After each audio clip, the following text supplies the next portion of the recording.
un millionnaire a humilié une serveuse lors d'une fête de luxe. Éloigne cette odeur de pauvreté de ma table. Mais en voyant ce qu'elle a sorti de son sac, il s'est agenouillé devant tout le monde. Le soleil se couchait sur Lyon, baignant la grande demeure des renards d'une lumière dorée qui faisait étinceler les immenses fenêtres comme des miroirs de feu. Lucie Renard ajusta son tablier noir, symbole de son statut de serveuse, et observa son reflet dans l'une des vitrines en argent qui ornaient la cuisine. À 25 ans, son visage conservait une délicatesse qui masquait la détermination brûlante qui l'animait depuis maintenant 7 ans. « Allez, on se bouge, les invités arrivent, et Monsieur Martin ne tolère pas le moindre retard », aboya le chef de service en claquant des mains. Lucie hocha la tête et attrapa son plateau. Elle connaissait maintenant par cœur les habitudes de la maison Renard.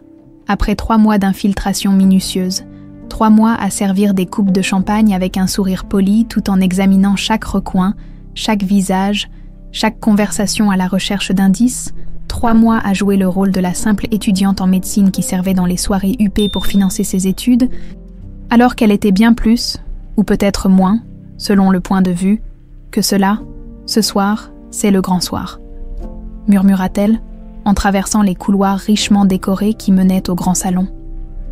La fête battait déjà son plein. L'élite lyonnaise s'était rassemblée pour célébrer les 30 ans de Martin Renard.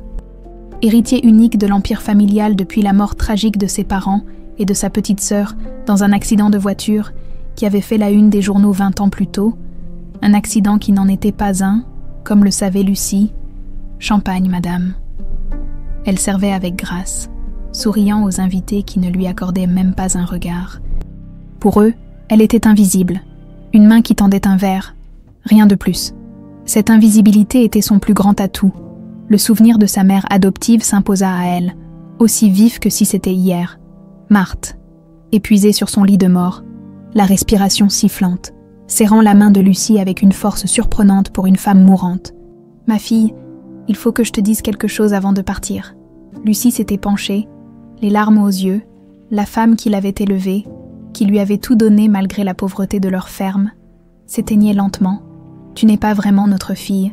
Tu le sais déjà, mais ce que tu ne sais pas, c'est comment tu es arrivée jusqu'à nous. » Puis l'histoire était sortie, par bribes entrecoupées de tout, le soir d'orage où Marthe et son mari Pierre avaient vu une voiture plongée dans le lac bleu, comment ils avaient été témoins de l'impensable, quelqu'un poussant délibérément le véhicule vers les eaux profondes, comment ils avaient couru vers le rivage et trouvé une enfant de 5 ans, miraculeusement éjectée lors de l'impact, inconsciente mais vivante, serrant dans sa petite main une médaille en or et une photo, comment, effrayés par ce qu'ils avaient vu et craignant pour la vie de l'enfant, ils avaient décidé de la cacher et de l'élever comme leur fille, dans leur ferme isolée. Ah non, j'ai reconnu, l'emblème sur la voiture, c'était les Renards, les industriels. Regarde dedans, ma boîte, et là, dans une petite boîte en bois usé, Lucie avait découvert la vérité, la médaille portant des inscriptions en latin et le blason des Renards, la photo jaunie montrant une famille, un homme élégant, une femme à la beauté douce, un garçon d'environ 5 ans et une petite fille qui lui ressemblait étrangement, tous devant un lac, et les coupures de journaux relatant l'accident tragique qui avait coûté la vie à Alain Renard, sa femme Édith et leur fille Lucie, ne laissant comme survivant que leur fils Martin, qui n'était pas dans la voiture ce soir-là. Tu es cette petite fille, Lucie, tu es une Renard. Marthe était morte cette nuit-là, emportant avec elle une partie des secrets, mais elle avait allumé une flamme en Lucie, une quête de vérité qui l'avait menée jusqu'ici, dans cette maison qui aurait dû être la sienne. Un éclat de rire arrogant la ramena au présent. Martin Renard, entouré d'un groupe d'admirateurs, racontait une anecdote qui semblait l'amuser au plus haut point. Grand, les cheveux châtains soigneusement coiffés, il incarnait l'assurance que confère une vie de privilèges jamais remise en question. Les traits de son visage étaient fins, presque délicats, une ressemblance troublante avec le propre reflet de Lucie, si quelqu'un avait pris la peine de les observer côte à côte. « Encore du champagne, Martin ?» demanda une voix mielleuse. Hélène Renard, la deuxième épouse d'Alain, s'approcha de son beau-fils avec la grâce féline qui la caractérisait. À 50 ans, elle conservait une beauté fatale qui faisait tourner bien des têtes, et son emprise sur Martin semblait absolue. Elle glissa un bras autour de sa taille avec une familiarité qui fit frissonner Lucie. C'était elle, la femme qui avait orchestré l'accident, la femme qui avait volé à Lucie son nom, sa famille, son héritage. Lucie le savait grâce à Georges, l'ancien chauffeur de la famille qui l'avait reconnu à sa marque de naissance en forme de demi-lune sur son poignet gauche, identique à celle de Martin.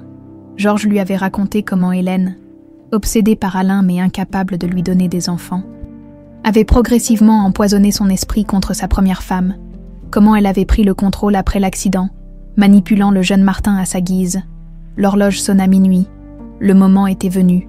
Lucie s'approcha du groupe central, son plateau à la main. Elle devait rester calme. Patiente, son plan prenait forme lentement mais sûrement. Bientôt, elle aurait accès au coffre-fort de la bibliothèque, là où se trouvaient les documents qui prouveraient tout. Un mouvement brusque la fit trébucher. Une coupe se renversa sur la veste de Martin. L'héritier se retourna, furieux.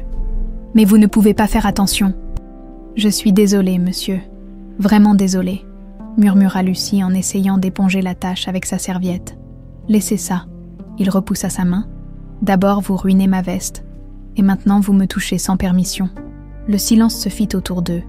Hélène observait la scène avec un léger sourire aux lèvres, savourant visiblement l'humiliation publique de la serveuse. Soudain, un cri retentit. « Ma montre a disparu. » C'était un ami de Martin, un industriel bedonnant dont la montre de collection valait une fortune. Tous les regards se tournèrent immédiatement vers Lucie. « C'est elle !» accusa l'homme. « Elle était près de moi il y a quelques minutes. » Les yeux de Martin s'étrécirent dangereusement. L'alcool et la colère déformèrent ses traits, lui donnant l'aspect d'un étranger menaçant. « Videz vos poches, tout de suite. »« Monsieur, je n'ai rien. »« Videz vos poches !» rugit-il, son visage rouge de rage. « Les gens comme vous essaient toujours de prendre ce qui ne leur appartient pas. » Les mots frappèrent Lucie comme une gifle, ironie cruelle. C'était lui qui vivait dans une maison qui aurait dû être aussi la sienne, lui l'héritier d'une fortune qui aurait dû être partagée, d'une main tremblante mais digne. Lucie sortit le contenu de ses poches, quelques pièces, un rouge à lèvres, un ticket de bus, puis elle ouvrit son petit sac. « Montrez votre sac également. » Avec une lenteur délibérée, elle en sortit les deux seuls objets qu'il contenait, la photo jaunie de la famille devant le lac et la médaille en or avec les inscriptions latines. Le visage de Martin se figea. Sa main se tendit involontairement vers la médaille, comme attirée par une force invisible. « Où avez-vous trouvé ça ?»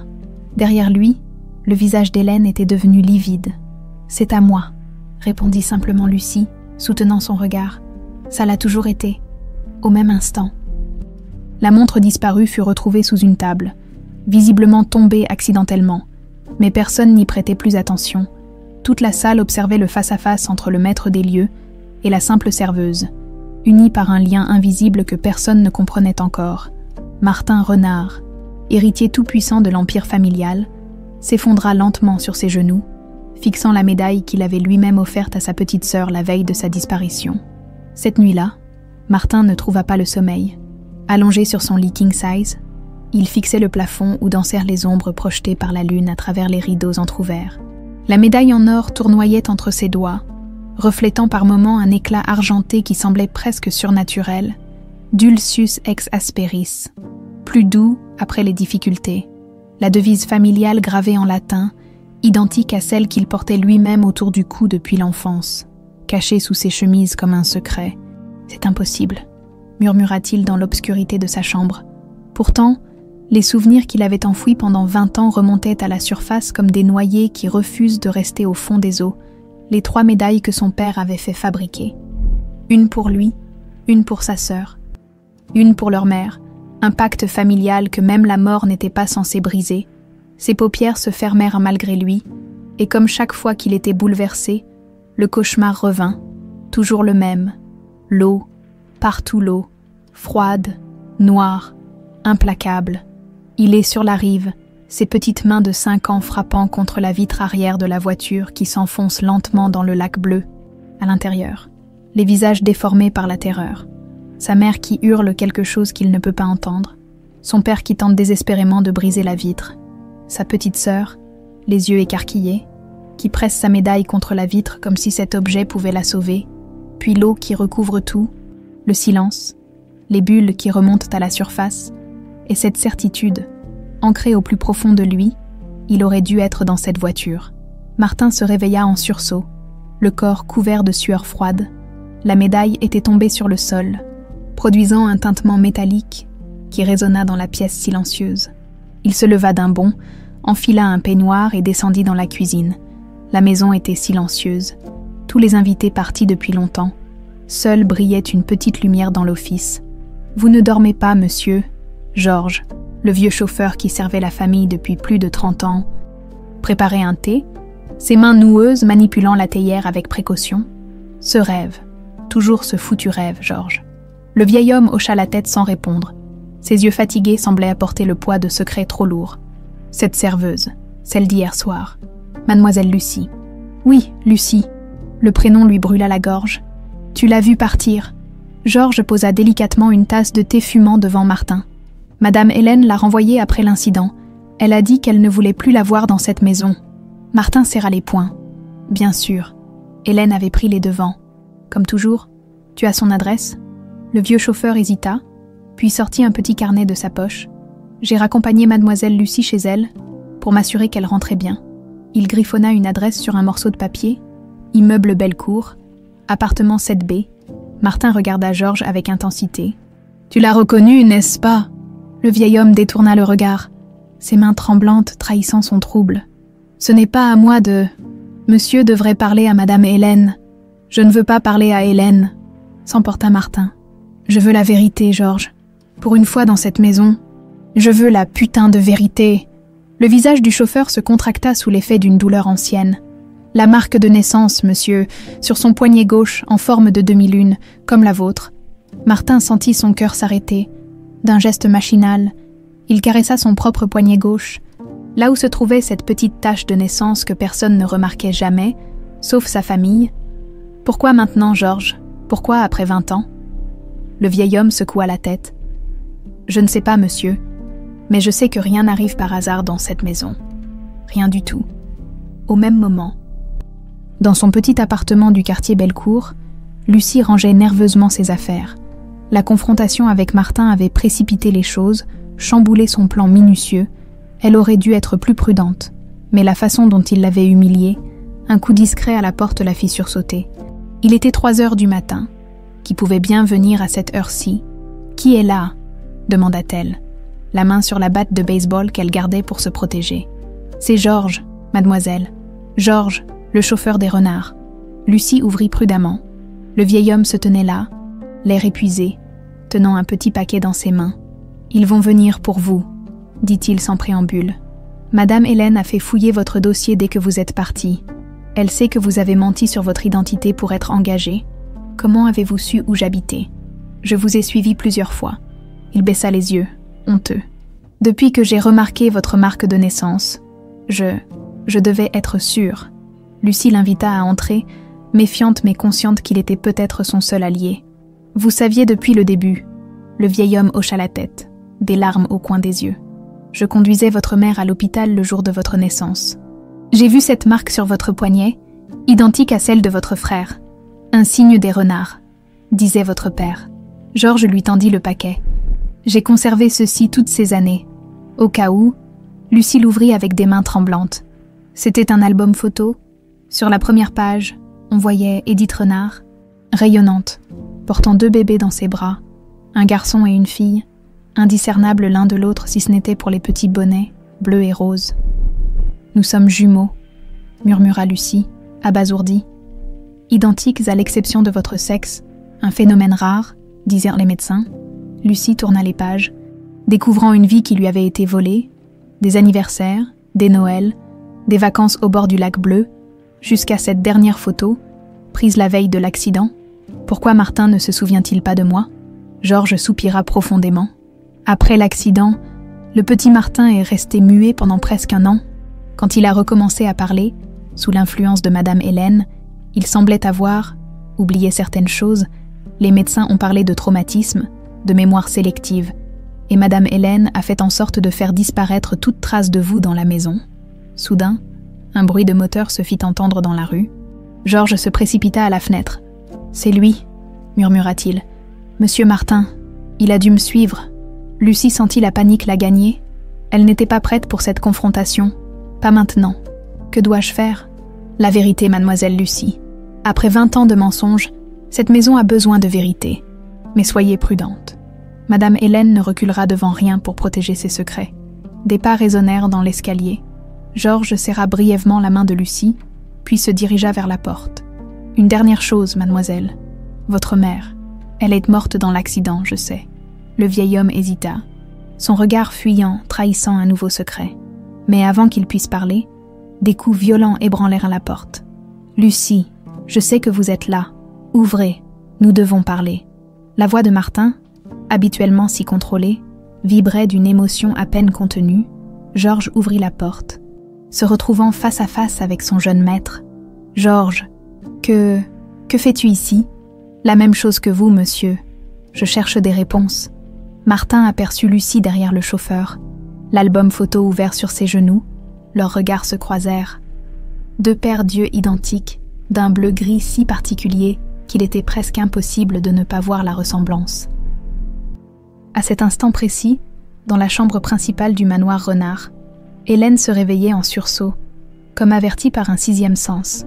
Elle attrapa son téléphone et composa un numéro qu'elle n'utilisait que dans les situations d'urgence. « C'est moi », dit-elle d'une voix glaciale. « Nous avons un problème. » Elle est revenue. Le silence s'était installé dans le petit appartement. Martin, Lucie et Georges formaient un triangle tendu, chacun mesurant les conséquences de ce moment.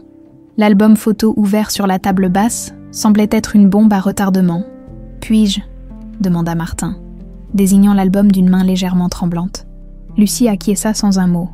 Elle observa son frère, car c'était bien ce qu'il était, tourner délicatement les pages, ses doigts s'attardant sur les visages souriants de leur famille, une famille dont elle n'avait que des fragments de souvenirs, des éclats fugaces comme des reflets sur l'eau du lac. « Je ne me rappelle pas de la moitié de ces moments, » murmura-t-il. « C'est comme si quelqu'un avait effacé des parties entières de ma mémoire. » « Madame Hélène a veillé à cela, » intervint Georges, sa voix chargée d'amertume. Les photos, les jouets, les vêtements, tout ce qui rappelait mademoiselle Lucie a disparu dans les semaines qui ont suivi l'accident. Martin leva les yeux vers Lucie, vraiment attentif à ses traits pour la première fois. La ressemblance était frappante maintenant qu'il la cherchait. Les mêmes pommettes hautes, le même nez légèrement retroussé, la même façon de plisser les yeux quand une émotion forte les traversait. « Comment avez-vous survécu ?» Sa voix se brisa sur le dernier mot.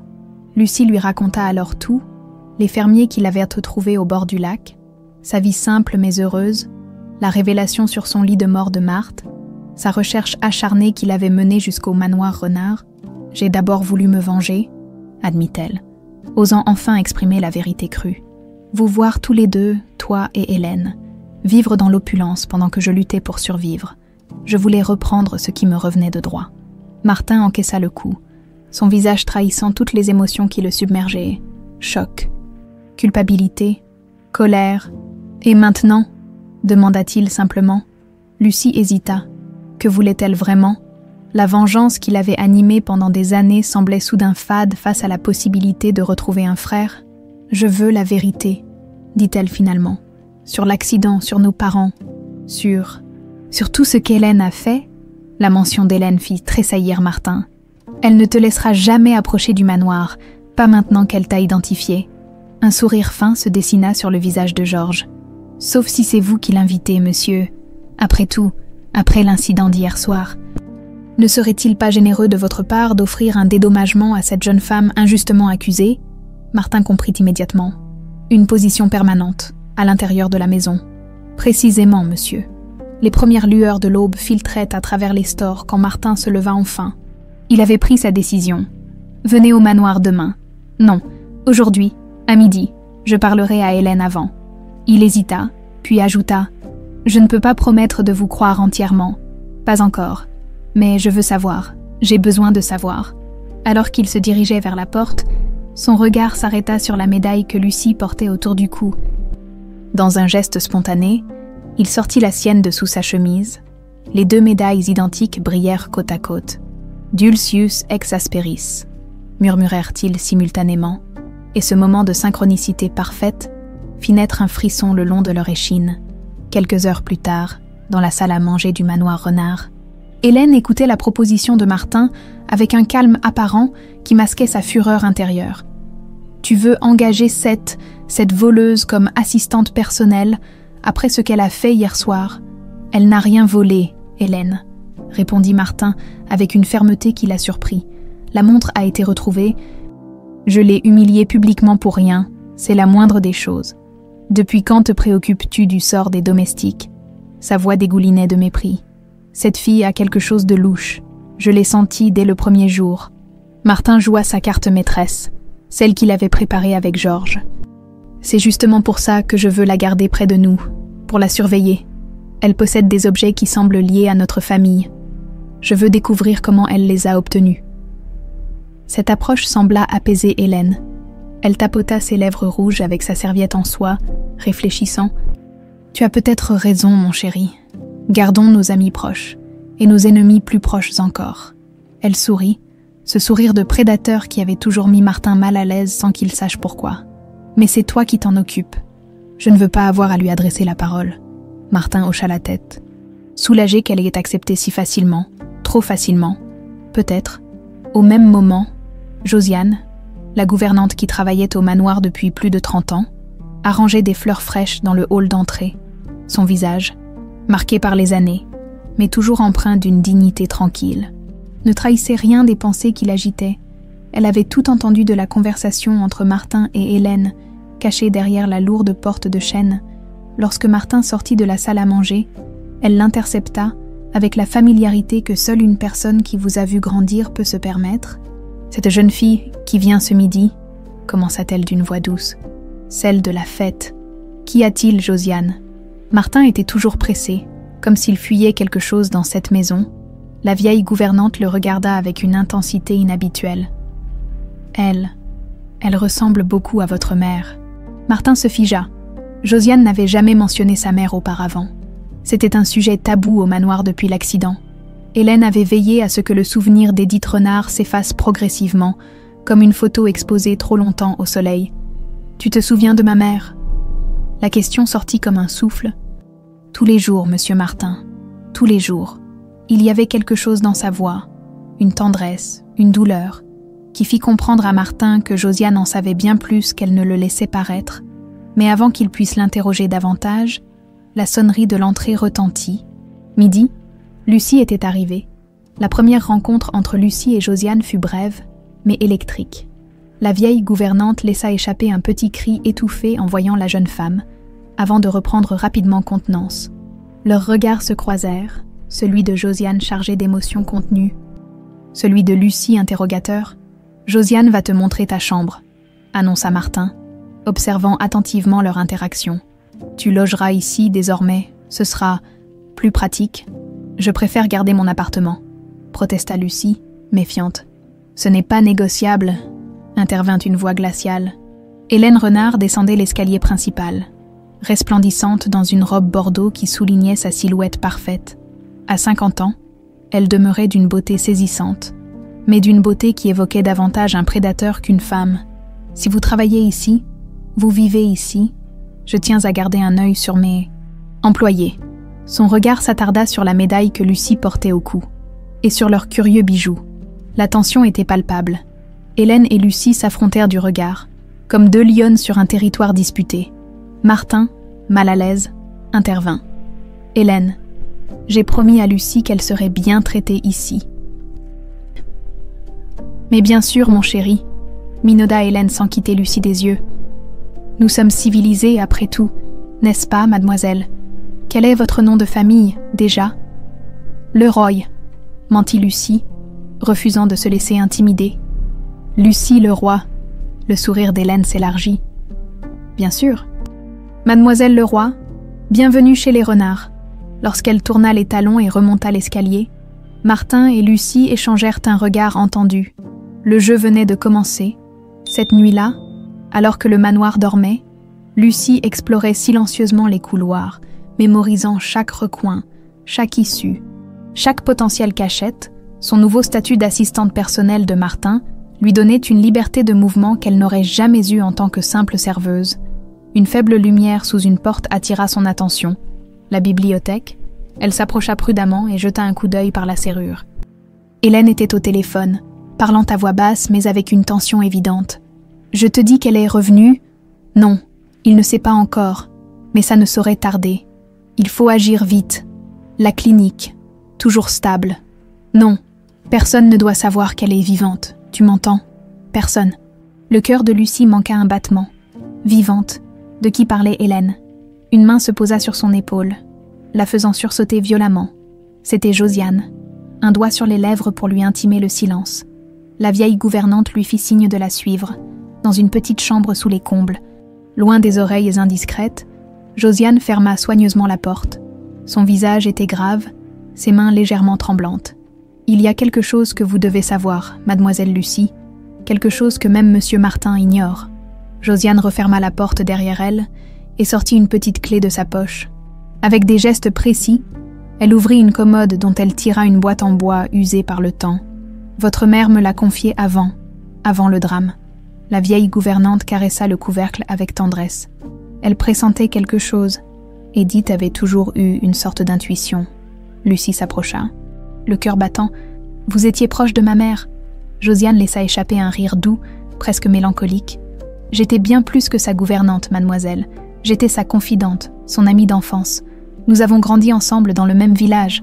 Quand elle a épousé Alain Renard et est entrée dans ce monde d'opulence, elle a insisté pour m'emmener avec elle. » Ses yeux s'embuèrent.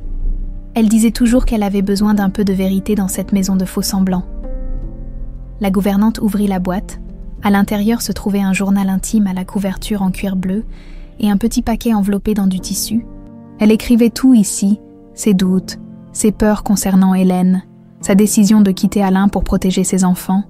Josiane tendit le journal à Lucie. « Lisez-le quand vous serez seule. Ne le montrez à personne, pas même à votre frère. Pas encore. » Lucie prit le journal, sentant son poids, physique et émotionnel, dans ses mains. « Et ceci ?» demanda-t-elle en désignant le petit paquet. « La clé de tout ?» Josiane défit délicatement le tissu, révélant une clé ancienne et ornée. Elle ouvre le coffre secret dans la bibliothèque, celui qu'Alain a fait installer avant sa mort. Un coffre qui ne s'ouvre qu'avec cette clé et... Non, et quoi ? Et l'ADN des vrais renards, une goutte de sang en fait. Alain était paranoïaque concernant certains documents. La gouvernante referma le tissu autour de la clé. Mais Hélène le sait, elle a essayé maintes fois d'ouvrir ce coffre en forçant Martin à poser sa main sur le scanner. Sans succès. Pourquoi ça n'a pas fonctionné avec Martin ? Josiane hésita, comme si elle pesait le poids de ses mots. Le système requiert l'ADN de 2 renards, une sécurité supplémentaire qu'Alain a installée, une façon de s'assurer que ces 2 enfants travailleraient toujours ensemble, je suppose. Lucie sentit l'importance de cette révélation. Alors Martin et moi ensemble pourrions ouvrir ce coffre, oui. Josiane remit soigneusement la clé dans son emballage. Mais vous devez être prudente, très prudente. Hélène a des yeux et des oreilles partout dans cette maison. Un craquement dans le couloir les fit sursauter. Josiane rangea rapidement la boîte. Allez-y maintenant, demain. Je vous montrerai quelque chose d'autre. Quelque chose que Madame Hélène croit avoir détruit depuis longtemps. Le lendemain matin, Martin frappa à la porte de Lucie au premier rayon de soleil. Son visage portait les traces d'une nuit sans sommeil. « J'ai une réunion en ville, puisque tu es mon assistante personnelle. Tu m'accompagnes. » Son ton était professionnel, distant. Une façade pour les oreilles indiscrètes, comprit Lucie, dans la voiture, conduite par Georges. Ils purent enfin parler librement. « J'ai fait des recherches sur l'accident, » commença Martin, la voix basse même dans l'intimité du véhicule. Les rapports de police sont étranges, incomplets, comme si quelqu'un avait effacé certains éléments. Quelqu'un avec des relations très haut placées, murmura Georges depuis le siège conducteur. Hélène ? Qui d'autre ? Martin serra les poings. Mais il y a autre chose. J'ai trouvé une aile de la maison dont je n'ai aucun souvenir, fermée à clé depuis des années, selon le personnel.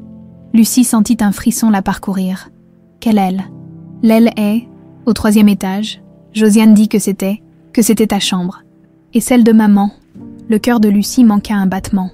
Sa chambre d'enfant, préservée comme une capsule temporelle, des fragments de mémoire tentèrent de percer la brume de son amnésie. Une chambre aux murs bleu pâle, des étoiles peintes au plafond, une peluche en forme de lapin. Je veux la voir, C'est trop risqué maintenant. Hélène ne quitte presque jamais la maison, et elle garde toujours les clés sur elle. Martin hésita. Mais dans 3 jours, elle se rend à Paris pour une vente aux enchères. Ce sera notre chance. À leur retour au manoir, Lucie sentit immédiatement que quelque chose n'allait pas. Un silence inhabituel planait sur la maison, lourd et oppressant comme l'air avant un orage. Mademoiselle Lucie. Josiane accourut vers eux dès qu'ils franchirent le seuil, le visage blême. Votre chambre. Quelqu'un l'a fouillée pendant votre absence. Lucie se précipita à l'étage, suivie de près par Martin. Sa chambre avait été mise sens dessus-dessous. Tiroirs renversés, vêtements éparpillés, matelas éventrés, le journal, souffla-t-elle, paniquée. Mais elle l'avait bien caché, dans une fente du sommier qu'elle avait repéré la veille. Après une vérification discrète, elle fut soulagée de constater qu'il s'y trouvait toujours. « Et qui a fait ça ?» exigea Martin, furieux. « Des cambrioleurs, apparemment », répondit une voix mielleuse depuis la porte. Hélène se tenait là, dans un tailleur immaculé, un sourire froid aux lèvres. « J'ai déjà appelé la police. Ils cherchaient probablement des objets de valeur. Nous sommes si connus dans la région. » Son regard s'attarda sur le poignet de Lucie, là où se trouvait sa marque de naissance en forme de demi-lune, actuellement couverte par la manche de sa chemise. « C'est étrange, » poursuivit Hélène d'une voix doucereuse. « Ils n'ont fouillé que cette chambre. »« Une coïncidence, sans doute, » répliqua Lucie, soutenant son regard. « Oh, je ne crois pas aux coïncidences, ma chère. Pas dans cette maison. » La nuit venue, incapable de dormir après les événements de la journée, Lucie décida d'explorer davantage le manoir, armée d'une lampe torche et du journal de sa mère. Elle se dirigea vers l'aile est, celle qui, selon Martin, avait été condamnée. Une vieille serrure rouillée bloquait l'accès. Lucie examina la porte avec attention. Son instinct lui disait que les réponses qu'elle cherchait se trouvaient derrière ce panneau de bois. « Vous ne devriez pas être là. » Lucie sursauta, manquant de lâcher sa lampe. Josiane se tenait derrière elle, une bougie à la main. « Je veux voir ma chambre », insista Lucie. « Pas par ici. » La gouvernante sourit mystérieusement. « Madame Hélène pense avoir condamné tous les accès, mais cette maison est bien plus ancienne qu'elle. Venez. » Josiane la conduisit jusqu'à un tableau représentant le lac bleu. Accrochée dans un corridor peu fréquenté, d'un geste assuré, elle fit pivoter le cadre, révélant une ouverture dans le mur. Un passage étroit menant à un escalier de service oublié. Les domestiques utilisaient ces passages autrefois, pour servir les maîtres sans être vus. Madame Hélène ignore leur existence. Elles gravirent l'escalier poussiéreux, jusqu'à déboucher dans un couloir faiblement éclairé par la lune, à travers des fenêtres voilées. Josiane guida Lucie jusqu'à une porte ornée d'un petit lapin en bois. « Votre chambre, mademoiselle. » Avec des mains tremblantes, Lucie poussa la porte. La pièce était figée dans le temps. Un lit d'enfant au drap bleu, des jouets soigneusement rangés, des peluches alignées sur une étagère, et partout, des photos qu'Hélène croyait avoir détruites. Lucie bébé dans les bras de sa mère, Lucie et Martin jouant ensemble au bord du lac, la famille Renard au complet lors de leur dernier Noël. Hélène a ordonné que tout soit brûlé après l'accident, expliqua Josiane. Mais je n'ai pas pu m'y résoudre. J'ai scellé cette pièce et fait croire que tout avait été détruit. Lucie s'approcha d'une photo encadrée sur la table de chevet. Elle montrait Édith Renard, radieuse, tenant ses 2 enfants sur ses genoux. La ressemblance entre la mère et la fille était saisissante. « Elle vous aimait tellement », murmura Josiane. « Vous étiez sa fierté, sa joie. Elle disait toujours que vous aviez hérité de sa force et Martin de sa sensibilité. » Lucie sentit les larmes lui monter aux yeux. « Pourquoi ne puis-je pas me souvenir d'elle clairement ? J'avais 5 ans quand... » Le traumatisme ? Peut-être. Ou le temps. Josiane posa une main réconfortante sur son épaule. Mais quelque part en vous, ces souvenirs existent toujours. Soudain, un bruit sourd résonna dans le couloir. Des pas lourds approchaient. Vite, Josiane éteignit la bougie et entraîna Lucie vers le passage secret. « Quelqu'un vient !» Elles eurent juste le temps de refermer le tableau derrière elles avant d'entendre une voix masculine inconnue dans le corridor. « Madame Hélène veut que nous placions des caméras dans toute la maison, particulièrement près de la chambre de la nouvelle. »« Tu crois vraiment que c'est elle ?» demanda une seconde voix. « La gamine qui a survécu. Peu importe. Si Madame Hélène dit qu'elle est une menace, alors elle l'est, et je n'aimerais pas être dans ses chaussures quand Madame décidera de s'en occuper. Les voix s'éloignèrent, laissant Lucie et Josiane dans l'obscurité du passage. Le cœur battant à tout rompre, « Il faut prévenir Monsieur Martin », chuchota Josiane. « Madame Hélène prépare quelque chose, et connaissant son passé, ce ne sera pas une simple conversation. Nombre de mots, environ 1200 tentar novamente por favor. Escreva o capítulo 5 com aproximadamente 1200 palavras. É crucial que você respeite este limite. Antes de finalizar sua resposta, verifique a contagem de palavras para garantir que está próxima do solicitado. Se estiver muito acima ou abaixo, ajuste o texto antes de enviar. Lembre-se que estou buscando capítulos concisos, mas que mantenham a qualidade narrativa e o desenvolvimento adequado da história. A cada capítulo que você concluir, por favor, inclua ao final a contagem aproximada de palavras usadas. Se o capítulo ultrapassar em mais de 10% o limite solicitado, reduza-o antes de enviar. Editar chapitre 5. Vérités enterrées au petit matin. Martin trouva un message glissé sous sa porte. Bibliothèque. 5 heures. Urgent. L'écriture de Josiane était reconnaissable entre mille, des lettres fines et élégantes, témoin d'une éducation soignée qui contrastait avec son statut de gouvernante. Il descendit silencieusement, évitant les marches grinçantes qu'il connaissait par cœur depuis l'enfance. La demeure dormait encore, ou du moins le prétendait. Dans la bibliothèque, Lucie et Josiane l'attendaient, visage grave dans la lumière blafarde du jour naissant.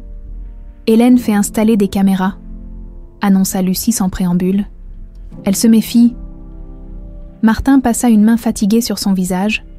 Les derniers jours l'avaient vieilli de 10 ans, creusant des ombres sous ses yeux. « Ce n'est pas tout », intervint Josiane, la voix basse mais ferme. « Il est temps que vous sachiez la vérité sur votre mère. » Les deux jumeaux se figèrent, toute leur attention rivée sur la gouvernante. Édith ne supportait plus Hélène. Les menaces voilées, les accidents domestiques qui se multipliaient. Elle avait décidé de quitter le manoir avec vous deux. Josiane sortit le journal d'Édith, que Lucie lui avait confié pour cette réunion. Tout est consigné ici. Vos parents n'étaient pas en bons termes les derniers mois.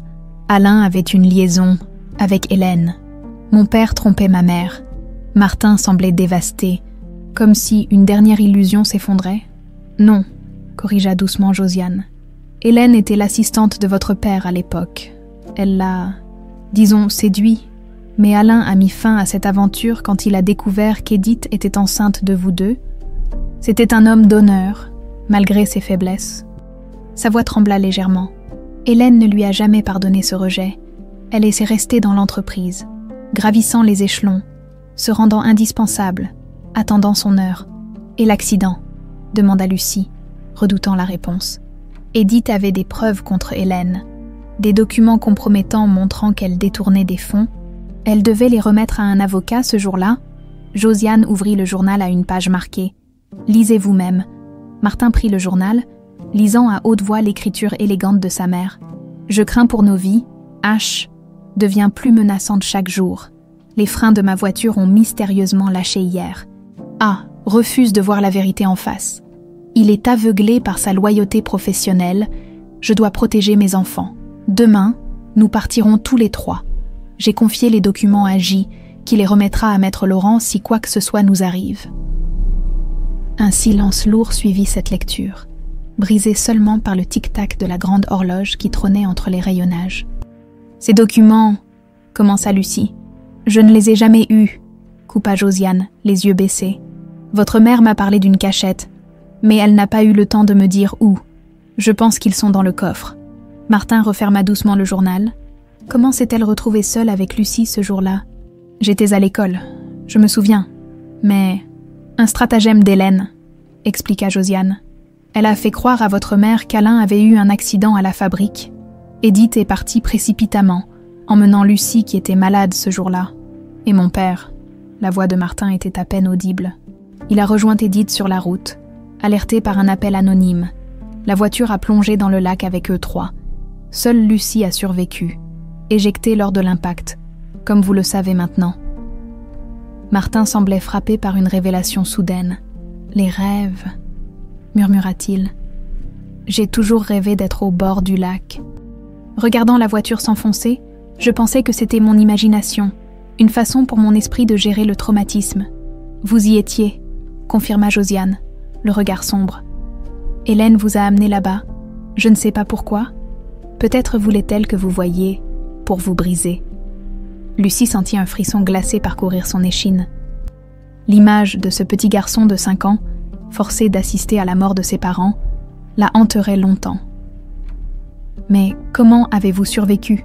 demanda Martin à sa sœur, les yeux brillants de larmes contenues. Josiane reprit la parole, sa voix à peine plus forte qu'un chuchotement. Edith se doutait que quelque chose se préparait. Elle avait arrangé pour que la nounou, Marianne, se cache à l'arrière de la voiture avec des consignes précises. Si quelque chose arrivait, elle devait sauver Lucie, quand la voiture a commencé à couler. Marianne a brisé la vitre arrière et est sortie avec Lucie, mais Hélène avait un complice qui attendait sur la rive. « Moi, il a tué Marianne », compléta Lucie, des fragments de souvenirs remontant à la surface. Des cris, des éclaboussures, une douleur à la tête. Et m'a cru morte quand j'ai coulé. Les fermiers m'ont trouvée plus loin, portée par le courant. Un silence lourd enveloppa la pièce. Dehors, l'aurore colorait le ciel de teintes rosées. Inconsciente du drame qui se rejouait dans la vieille bibliothèque, « Nous devons ouvrir ce coffre », décida enfin Martin, la voix raffermie par une nouvelle détermination. Où se trouve-t-il exactement ?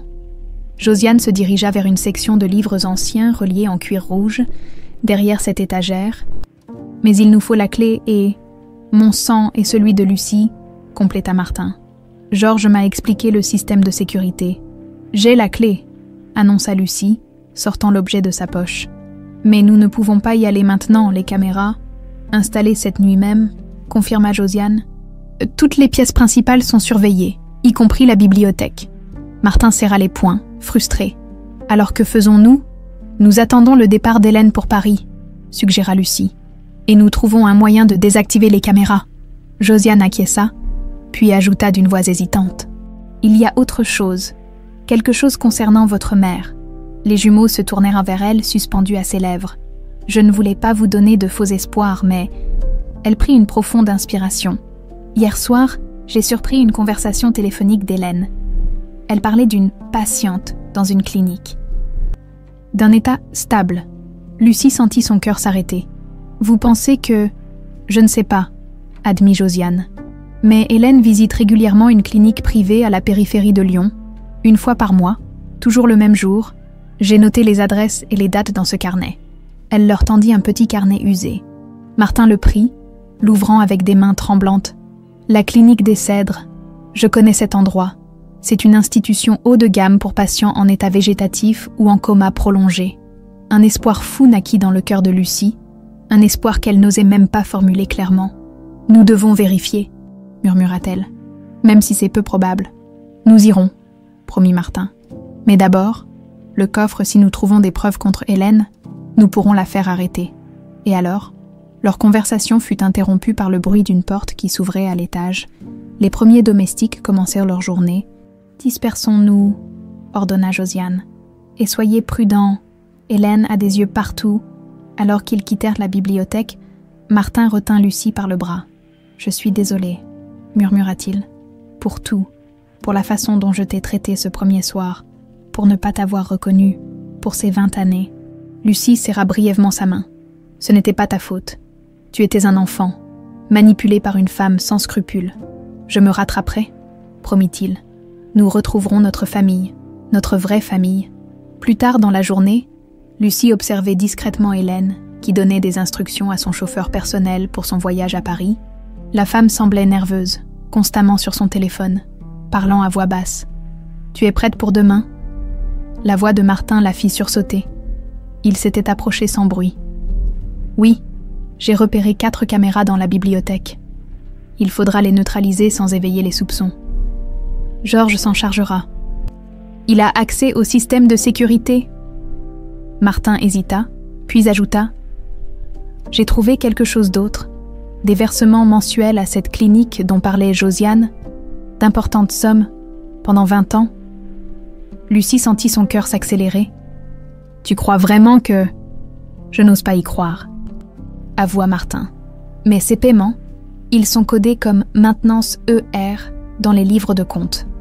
ER, Edith Renard, était-il possible que leur mère ait survécu à l'accident, que pendant toutes ces années, elle ait été maintenue quelque part, isolée du monde, peut-être inconsciente. « Demain » murmura Lucie, serrant instinctivement sa médaille. « Demain, nous saurons. » Ce qu'ils ignoraient, c'est qu'à cet instant précis, Hélène les observait depuis la mezzanine, un sourire froid aux lèvres, son téléphone à l'oreille. « Il se rapproche », dit-elle à son interlocuteur invisible. « Il est temps de passer à la phase finale. Prépare tout et n'oublie pas de traces. » Le départ d'Hélène était prévu pour 10 heures. Depuis l'aube, le manoir bourdonnait d'une activité fébrile. Domestiques préparant les bagages, chauffeurs vérifiant la limousine, secrétaires confirmant les derniers détails du voyage, Martin et Lucie observèrent ces préparatifs depuis la terrasse. Feignant de prendre leur petit déjeuner en discutant de sujets anodins, l'art de paraître normal s'avérait plus difficile qu'ils ne l'auraient cru. « Elle emmène beaucoup de bagages pour une simple vente aux enchères », murmura Lucie derrière sa tasse de café. Martin acquiesça imperceptiblement. 3 valises pour 2 jours. Ce n'est pas son style. Vous pensez qu'elle ne reviendra pas? Je n'en sais rien, mais son comportement est étrange depuis quelques jours. Plus nerveux, plus calculateur. Leur conversation fut interrompue par l'arrivée d'Hélène elle-même, resplendissante dans un tailleur gris perle qui soulignait sa silhouette parfaite. À 50 ans, elle conservait une beauté froide et aristocratique qui intimidait autant qu'elle séduisait. « Martin, mon chéri », minauda-t-elle, ignorant totalement Lucie. « Je compte sur toi pour surveiller la maison pendant mon absence, surtout avec cette employée fraîchement arrivée. » Son regard glissa sur Lucie comme sur un objet insignifiant. « Tout ira bien, Hélène, » répondit Martin avec une nonchalance étudiée. « Profite de Paris. Tu devrais sortir plus souvent. » Un éclair de suspicion traversa le regard d'Hélène, vite masqué par un sourire mécanique. « Oh, tu sais à quel point j'aime notre foyer. Je préfère être ici, avec toi. » Elle se pencha pour l'embrasser sur la joue, murmurant à son oreille. « Fais attention à tes nouvelles. Amitié, Martin. Certaines personnes ne sont pas ce qu'elles prétendent être. » Puis elle se redressa, ajusta son châle et se dirigea vers la limousine qui l'attendait, talons claquant sur le marbre du perron comme un décompte menaçant. Georges referma la portière derrière elle, échangeant un regard entendu avec Martin. Le plan était en marche. Dès que la voiture disparut au bout de l'allée, Lucie, Martin, Georges et Josiane se retrouvèrent dans la cuisine. La seule pièce du manoir dépourvue de caméra, selon les repérages de Georges. « Elle m'a laissé ses instructions concernant la sécurité », expliqua le chauffeur, sortant une tablette de sa veste. « J'ai accès au système pendant son absence. Je peux désactiver les caméras de la bibliothèque pendant exactement 15 minutes, sans que cela paraisse suspect. Une maintenance programmée. En 15 minutes ?» Martin semblait sceptique. « Ce sera suffisant. »« Il faudra, » trancha Lucie. « Georges, tu t'occupes des caméras, Josiane. Tu fais le guet. Martin et moi, nous nous chargeons du coffre. » Ils synchronisèrent en leur montre. L'opération commencerait à 11 heures précises. Mais alors qu'ils se préparaient à se disperser, un détail frappa Lucie. « Attends, Hélène a dit qu'elle allait à Paris pour une vente aux enchères. Mais quelle vente ?» Martin fronça les sourcils. « Elle a mentionné Sotheby's, je crois. Pourquoi ?»« Parce que j'ai vérifié hier soir, » répondit Lucie, sortant son téléphone. « Il n'y a pas de vente importante ce week-end, ni chez Sotheby's, ni chez Christie's, ni nulle part ailleurs. » Un silence pesant s'abattit sur le petit groupe. « Alors où va-t-elle réellement ?» murmura Josiane. « Je crois que je sais, » intervint Martin. Il sortit le carnet que Josiane leur avait remis la veille. Aujourd'hui, c'est le jour de sa visite mensuelle à la clinique. Le sang de Lucie se glaça dans ses veines. Si Hélène se rendait à la clinique plutôt qu'à Paris, cela signifiait qu'elle craignait que leur enquête ne les mène jusque-là. Et si elle craignait cela, « Maman est vivante », souffla-t-elle. « Elle est forcément vivante. Nous n'en savons rien, » tempéra Martin, mais son regard s'était allumé d'un espoir qu'il n'osait formuler. « Concentrons-nous d'abord sur le coffre. Les preuves qu'il contient nous permettront peut-être de faire arrêter Hélène, à 11 heures précises, comme prévu. » Les caméras de la bibliothèque s'éteignirent silencieusement. Lucie et Martin s'y glissèrent, fermant soigneusement la porte derrière eux. « Là », indiqua Lucie, désignant une section de la bibliothèque ornée de livres à la reliure rouge. D'après Josiane, le mécanisme d'ouverture est caché derrière le 3e volume en partant de la gauche. Martin tira délicatement sur le livre indiqué. Un déclic se fit entendre, et toute la section pivota légèrement, révélant un panneau métallique incrusté dans le mur. Le coffre-fort. Comment fonctionne ce système ADN ? Demanda Lucie, nerveuse, consciente que chaque seconde était précieuse. Martin examina le panneau. Il y a une fente pour la clé, et ce petit écran-là, je suppose que c'est le lecteur d'empreintes. Lucie inséra la clé que Josiane lui avait confiée. Un voyant vert s'alluma sur le panneau. « Maintenant » murmura Martin. Ils placèrent chacun une main sur l'écran. Le contact était froid, presque désagréable. Pendant quelques secondes, rien ne se produisit, et Lucie craignit qu'il ne se soit trompé. Puis un second voyant s'illumina, suivi d'un déclic métallique plus profond. Le panneau coulissa silencieusement, révélant une cavité dans le mur. « Ça a marché » s'exclama Lucie.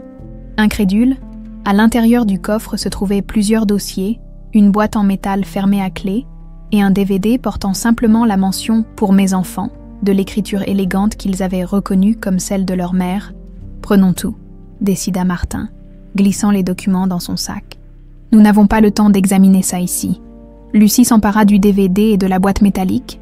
Alors qu'il s'apprêtait à refermer le coffre, un détail attira son attention. Une enveloppe, glissée dans une fente au fond de la cavité, presque invisible. « Attends » souffla-t-elle, l'extirpant avec précaution. L'enveloppe portait le logo de la clinique des Cèdres et la mention « Confidentiel, dossier, ER ». Un coup discret à la porte les fit sursauter. Josiane passa la tête dans l'entrebâillement, le visage tendu. « Vite, l'assistante d'Hélène vient d'appeler le manoir. Sa patronne revient. Elle aurait oublié quelque chose d'important. » Martin jura entre ses dents. Combien de temps ? 20 minutes, peut-être moins. Il refermera précipitamment le coffre, s'assurant que tout était exactement comme avant leur intrusion. Les caméras se rallumeraient automatiquement dans 3 minutes. Il devait en avoir quitté la pièce avant.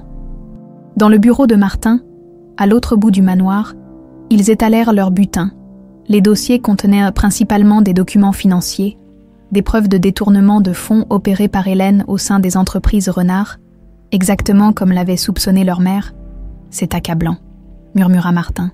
Feuilletant les relevés bancaires, elle a détourné des millions vers des comptes offshore. Père ne pouvait pas ne pas s'en apercevoir. Peut-être l'a-t-il découvert, suggéra Lucie.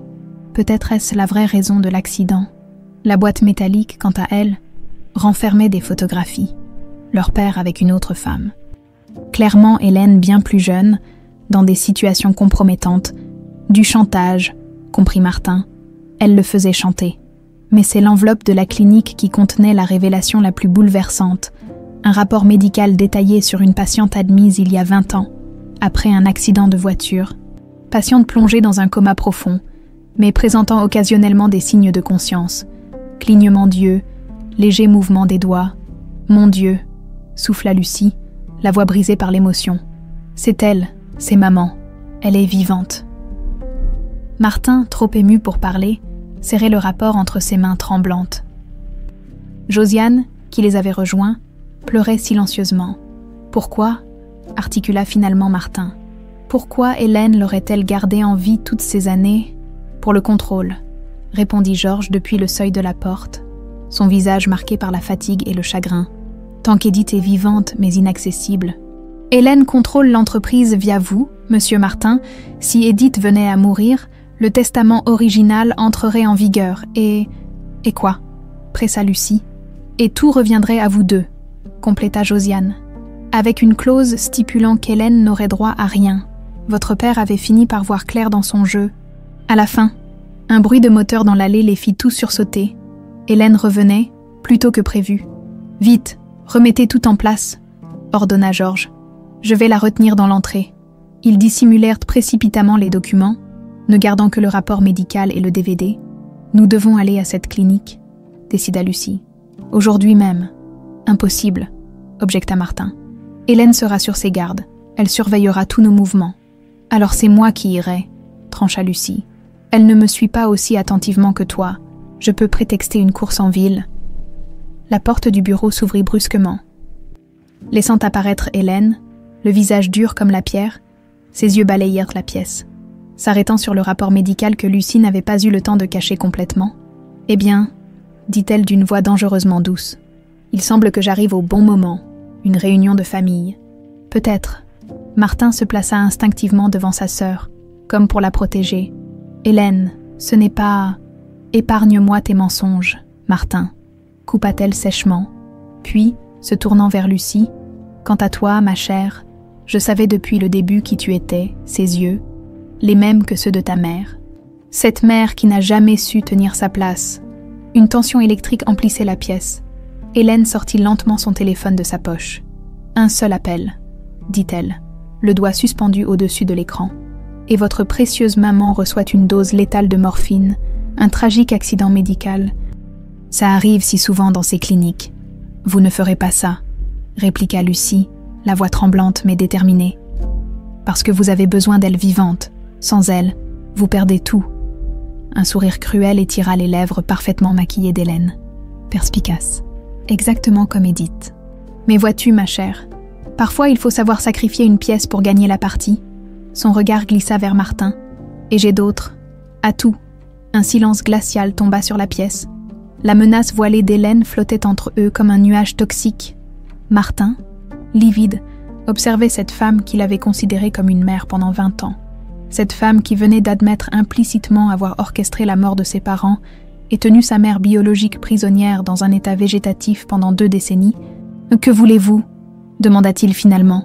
La voix rauque, le sourire d'Hélène s'élargit. « Ce que j'ai toujours voulu, mon cher, le contrôle total des entreprises Renard, légalement, définitivement. »« Comment » demanda Lucie, les poings serrés pour contrôler son tremblement. « C'est très simple, » répondit Hélène, s'installant confortablement dans un fauteuil, comme si elle discutait d'arrangements floraux. « Martin va signer un contrat me cédant ses parts. Toi, ma chère enfant retrouvée, tu vas gentiment disparaître à nouveau, cette fois définitivement, et tout cela avant le grand bal de Charité Renard qui a lieu dans 3 jours. » Elle sortit un dossier de son sac et le posa sur la table basse. « Tout est prêt, il ne manque que ta signature, Martin. » Le jeune homme ne bougea pas. « Et si je refuse ?» Hélène haussa les épaules, avec une élégance étudiée. « Alors un tragique accident arrivera à ta chère maman, puis peut-être à ta sœur tout juste retrouvée. Qui sait, les accidents sont si fréquents de nos jours. » Lucie observait cette femme avec un mélange de dégoût et de fascination morbide. Pourquoi avoir gardé notre mère en vie toutes ces années? La tuer aurait été plus simple. « L'intelligence, ma chère, est rarement simple, » répondit Hélène, visiblement satisfaite de pouvoir enfin exposer son plan. « Vois-tu, le testament d'Alain contenait une clause que je n'avais pas prévue. En cas de décès d'Edith, la gestion de l'entreprise passait non pas à moi, mais à un conseil de fiduciaire jusqu'à la majorité des enfants. Ces vieux amis d'Alain m'auraient écarté immédiatement. Ils ne m'ont jamais apprécié. » Elle se leva, ajustant élégamment les plis de sa jupe. « Alors j'ai trouvé une solution plus créative, Edith vivante, mais incapable de gérer quoi que ce soit. Martin, jeune et malléable, sous mon influence exclusive, l'empire Renard entre mes mains. Sans obstacles légaux. Parfait, n'est-ce pas ?» Martin semblait malade. « Et l'accident, vous l'avez vraiment orchestré ?» Hélène sourit, presque nostalgique. « Un travail d'orfèvre, les freins subtilement altérés, le timing parfait. Je voulais vous éliminer tous, toi inclus mon cher Martin. Mais le destin en a décidé autrement. Tu étais à l'école ce jour-là.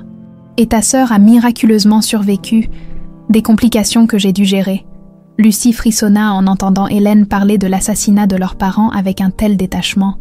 « Vous m'avez cru morte pendant 20 ans. »« Je t'ai cherché pendant des années, » corrigea Hélène, discrètement. Bien sûr, Pierre et Marthe ont été très malins, changé de région, modifié ton nom. J'avais presque abandonné quand tu es apparu comme par magie à la porte de cette maison. Le destin a un sens de l'humour particulier, n'est-ce pas ? Georges, qui était resté silencieux jusque-là, s'avança d'un pas. « Vous ne vous en tirerez pas, madame. Pas cette fois. Nous avons des preuves. » « Des preuves !»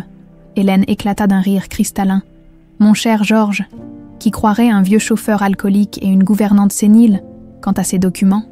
Elle désigna les papiers que Martin et Lucie avaient eu le temps de dissimuler. « Ils disparaîtront, comme tout ce qui menace mes plans. » La tension dans la pièce était insoutenable. Martin et Lucie échangèrent un regard.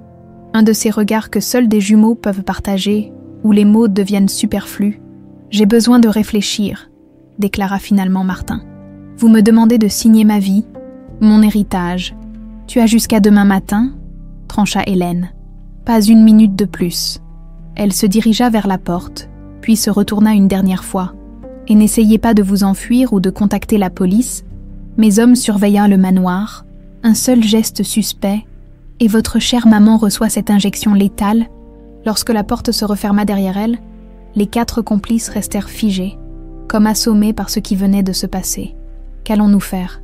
murmura Josiane, brisant enfin le silence. Martin s'effondra dans un fauteuil, le visage enfoui dans ses mains. « Je ne sais pas, je ne sais plus. » Lucie s'agenouilla devant son frère, prenant ses mains dans les siennes. Leurs médailles identiques d'aller se touchèrent, produisant un léger tintement métallique. « Regarde-moi, Martin, regarde-moi bien. » Elle attendit qu'il lève les yeux. « Nous sommes des renards. Nous sommes les enfants d'Édith et d'Alain. Nous ne laisserons pas cette femme gagner.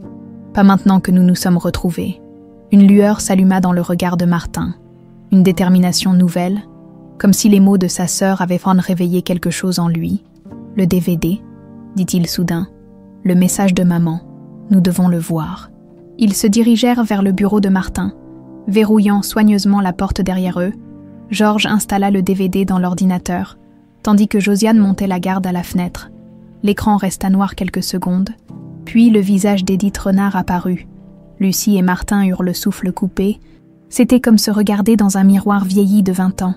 Les mêmes yeux gris-bleus, la même bouche finement dessinée. « Mes chers enfants », commença Édith, la voix douce mais ferme. « Si vous regardez cette vidéo, c'est que mes craintes se sont avérées fondées. Je ne sais pas où je serai quand vous découvrirez ce message, ni même si je serai encore de ce monde. » Elle marqua une pause, semblant rassembler son courage. « Hélène Devreau, car elle n'est pas une renard, malgré ce qu'elle prétend, représente un danger pour notre famille. J'ai découvert qu'elle détourne des fonds de l'entreprise depuis des années. Votre père refuse de me croire. Aveuglé par sa loyauté, je crains pour nos vies, particulièrement pour les vôtres, mes enfants. » Les larmes coulaient silencieusement sur les joues de Lucie et Martin, tandis qu'ils écoutaient leur mère parler d'outre-tombe, ou peut-être, miraculeusement, d'un lit d'hôpital où elle respirait encore. J'ai rassemblé toutes les preuves dans le coffre que seul l'ADN de mes enfants pourra ouvrir. Si je ne suis plus là pour vous protéger, ces documents sont votre seule arme contre elle. Édith se pencha vers la caméra, comme si elle pouvait traverser le temps pour les toucher. Mais souvenez-vous, mes amours, que votre plus grande force sera toujours votre lien. Ensemble, vous êtes invincibles. Elle porta la main à son cou, dévoilant une médaille identique à celle que portèrent ses enfants. Dulcius ex asperis, plus doux après les difficultés. N'oubliez jamais qui vous êtes. N'oubliez jamais que vous êtes aimés. L'écran devint noir, un silence respectueux enveloppa la pièce, uniquement troublé par les respirations tremblantes des jumeaux. Elle savait, murmura finalement Martin. Elle sentait venir le danger et elle a essayé de nous protéger. Et maintenant, c'est à notre tour de la protéger, compléta Lucie. Essuyant ses larmes d'un geste résolu, Georges s'éclaircit la gorge. Il nous reste 3 jours avant le bal de charité. Tous les médias seront présents, les partenaires commerciaux, les autorités locales. Une exposition publique maximale, comprit Lucie. L'endroit parfait pour démasquer Hélène. Mais d'ici là, nous devons jouer son jeu, intervint Josiane, lui faire croire que nous sommes vaincus. Martin hocha lentement la tête. Je signerai un faux contrat. Nous gagnerons du temps. Pendant ce temps, Lucie, tu dois aller à la clinique, voir maman. Impossible, objecta Georges. Les hommes d'Hélène vous surveilleront. Un sourire énigmatique se dessina sur le visage de Josiane. Pas si nous créons une diversion. Le jeune monsieur Martin pourrait organiser une sortie très visible, attirer tous les regards pendant que sa sœur s'éclipse discrètement. Une fête, proposa Martin. Une fête impromptue ce soir même. J'inviterai toute la haute société de Lyon. Hélène ne pourra pas refuser. Elle tient trop aux apparences. Et pendant que tous les yeux seront rivés sur le manoir, commença Lucie, tu te glisseras par les passages secrets que je t'ai montrés, compléta Josiane. Georges t'attendra avec une voiture au bout du domaine. Pour la première fois depuis des jours, un véritable espoir illuminait le visage des jumeaux. Un plan se formait, risqué, audacieux, mais possible. Mais que ferons-nous si maman est réellement à la clinique ? Demanda Lucie, soudain hésitante face à cette possibilité vertigineuse. Martin serra la main de sa sœur. Nous la ramènerons à la maison, là où est sa place. là où est notre place à tous. Ils passèrent l'heure suivante à peaufiner leur plan, conscients que chaque détail comptait, que la moindre erreur pourrait coûter la vie à leur mère lorsqu'ils émergèrent enfin du bureau. Une détermination nouvelle brillait dans leurs yeux. Hélène, qui les observait depuis le palier du premier étage, nota ce changement d'attitude. Un sentiment désagréable l'envahit, celui d'une prédatrice qui, pour la première fois, doute de sa capacité à maîtriser sa proie. Elle composa rapidement un numéro sur son téléphone. « Double la garde à la clinique », ordonna-t-elle sèchement. « Et prépare le transfert. Je veux qu'elle soit déplacée discrètement avant le bal, dans l'établissement à l'étranger dont nous avons parlé. » De l'autre côté du hall, Martin annonçait à la gouvernante, d'une voix suffisamment forte pour être entendue: « Josiane, prépare la maison pour une réception ce soir. J'invite quelques amis pour célébrer ma décision concernant l'avenir de l'entreprise. » Le piège était tendu, le compte à rebours avait commencé, la nuit était tombée sur le manoir Renard, transformant les immenses baies vitrées en miroirs scintillants qui reflétaient l'activité frénétique à l'intérieur. En quelques heures à peine, la demeure s'était métamorphosée pour accueillir la soirée improvisée par Martin. Les lustres de cristal étincelaient, les domestiques en livrée glissaient silencieusement entre les invités, plateau de champagne à la main, une atmosphère d'opulence calculée, dans sa chambre.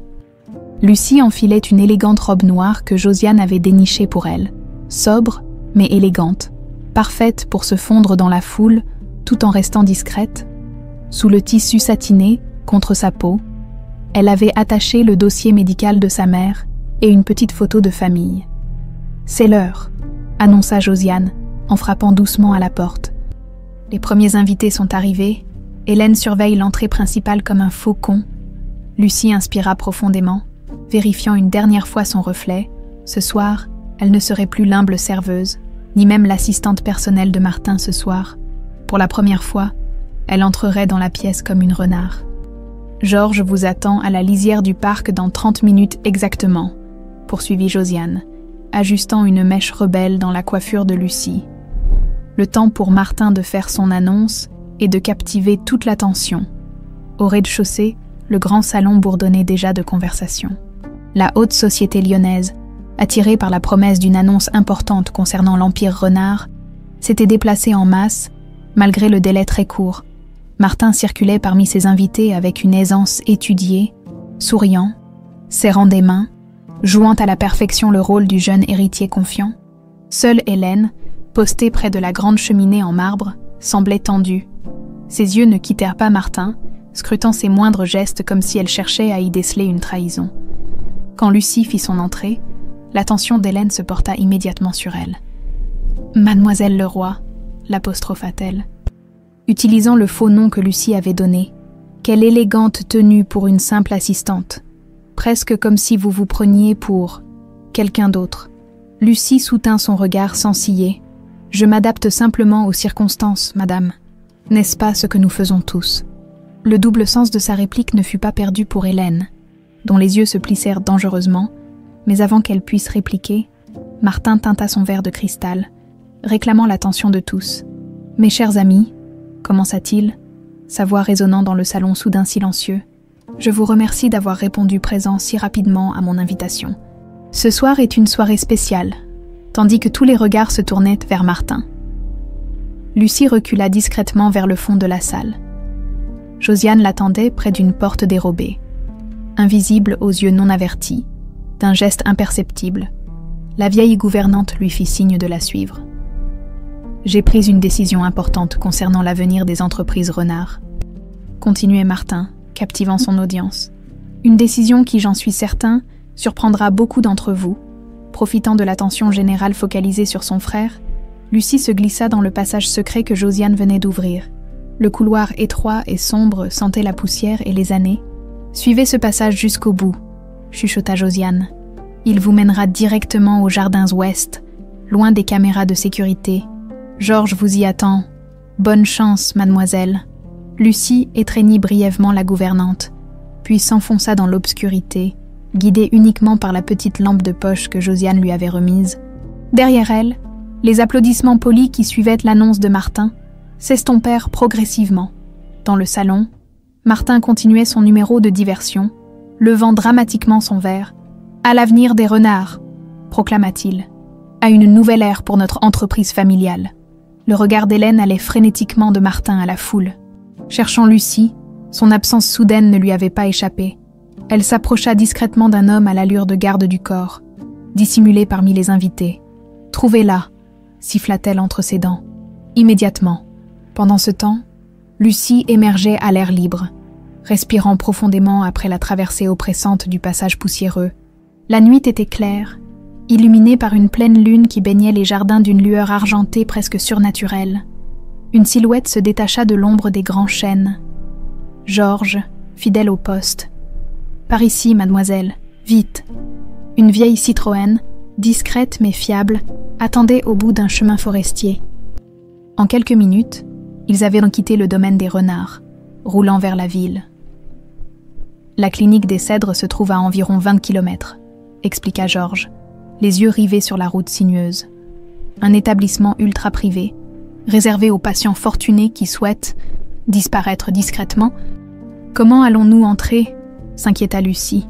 Si Hélène a prévenu la sécurité, Georges sortit une carte d'identification de sa poche. J'accompagne Madame Hélène lors de ses visites mensuelles depuis 20 ans. Ils me connaissent. Lucie tourna entre ses doigts la médaille qui ne l'avait jamais quittée. Et si ce n'est pas elle, si nous nous trompons, le vieux chauffeur lui jeta un regard empreint de tendresse et de tristesse mêlée. C'est elle, mademoiselle, j'en suis certain. J'ai aperçu votre mère. Une fois, à travers une vitre, Hélène ne sait pas que je l'ai vue, elle est différente. Bien sûr, 20 ans de coma laissent des traces, mais c'était Edith Renard, sans aucun doute. La gorge nouée par l'émotion, Lucie regarda défiler le paysage nocturne. Quelque part, dans cette nuit, sa mère l'attendait, prisonnière d'un corps immobile et d'une femme sans scrupules. À cet instant précis, dans le grand salon du manoir Renard, Martin concluait son discours par une annonce inattendue. Et pour marquer ce nouveau chapitre, j'ai le plaisir de vous inviter au grand bal de charité qui se tiendra ici même dans 3 jours. Un bal masqué, pour ajouter un peu de mystère à l'événement. Les invités applaudirent avec enthousiasme, tandis qu'Hélène, blême, s'approchait de lui. « Un bal masqué !» siffla-t-elle. Ce n'était pas prévu. Martin lui adressa un sourire aimable pour les spectateurs, mais ses yeux étaient froids comme la glace. Considérez cela comme une célébration de ma capitulation. N'est-ce pas ce que vous vouliez ? Un triomphe public. Avant qu'elle puisse répondre, son téléphone vibra.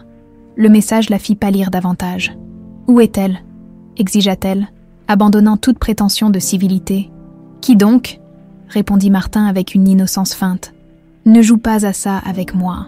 Ta sœur a disparu. Ma sœur est morte il y a 20 ans. Hélène, n'est-ce pas ce que vous m'avez toujours dit ?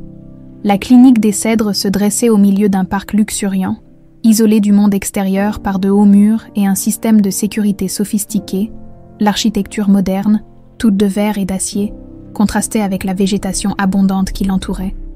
Georges arrêta la voiture devant le portail principal, où un gardien les attendait. « Monsieur Georges » salua l'homme en uniforme. « Madame Hélène ne m'a pas prévenu de votre visite ce soir. »« Une urgence, Marc » répondit Georges avec un calme étudié. « Madame m'envoie chercher des documents importants qu'elle a oubliés lors de sa dernière visite. Ma collègue m'accompagne pour m'aider à les identifier. » Le gardien hésita, scrutant Lucie avec suspicion. « Je devrais appeler pour confirmer. »« Bien sûr, » acquiesça Georges. « Mais madame est en pleine réception au manoir. Elle risque d'être, contrariée d'être dérangée. Vous la connaissez ?» Cette dernière remarque fit mouche. Le gardien, qui avait visiblement déjà fait les frais du tempérament d'Hélène, leur ouvrit finalement le portail. L'intérieur de la clinique ressemblait davantage à un hôtel de luxe qu'à un établissement médical. Marbre au sol, œuvres d'art au mur, personnel discret et attentionné. « Chambre 237 », murmura Georges à Lucie tandis qu'ils traversèrent le hall. Elle et... Ils prirent l'ascenseur, puis parcoururent un couloir désert. Leurs pas étouffés par l'épais tapis, devant la porte 237, ils marquèrent une pause. Le cœur de Lucie battait si fort qu'elle avait l'impression qu'il allait s'échapper de sa poitrine. « Je vous laisse un moment seul avec elle », dit doucement Georges. Je montrai la garde dans le couloir. D'une main tremblante, Lucie ouvrit la porte. La chambre était spacieuse et lumineuse, même dans la pénombre du soir. Des machines médicales sophistiquées bourdonnaient doucement autour d'un lit médicalisé où reposait une silhouette immobile. Lucie s'approcha lentement, comme dans un rêve.